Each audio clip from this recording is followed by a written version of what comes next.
दोस्तों बहुत सी रोचक सी बातें बताने जा रहा हूँ। ये जो टैबलेट आती है एन एसिटिल सिस्टीन की, यह पैरास्टामोल पॉइजनिंग का इलाज करने के लिए बहुत ही फायदेमंद है। इसके अलावा कफ को पतला करके उसे बाहर निकालने के लिए बहुत ही फायदेमंद है। दोस्तों मेरे हाथ में ये 20 टैबलेट है। MJS म्यूसिफ्री 600 इफरोसेंट ये टैबलेट है। आपको सिर्फ 1 गिलास पानी में ये टैबलेट घुलाकर पीनी है। इसकी कॉस्ट है 480 रुपए।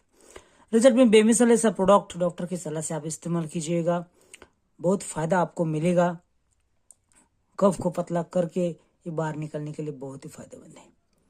इनो जैसी आपको ये टैबलेट पीनी है, ये याद रखना। अगर आपको इसके कंटेंट से एलर्जी है तो इसका इस्तेमाल ना करिए। वीडियो देखने के लिए धन्यवाद।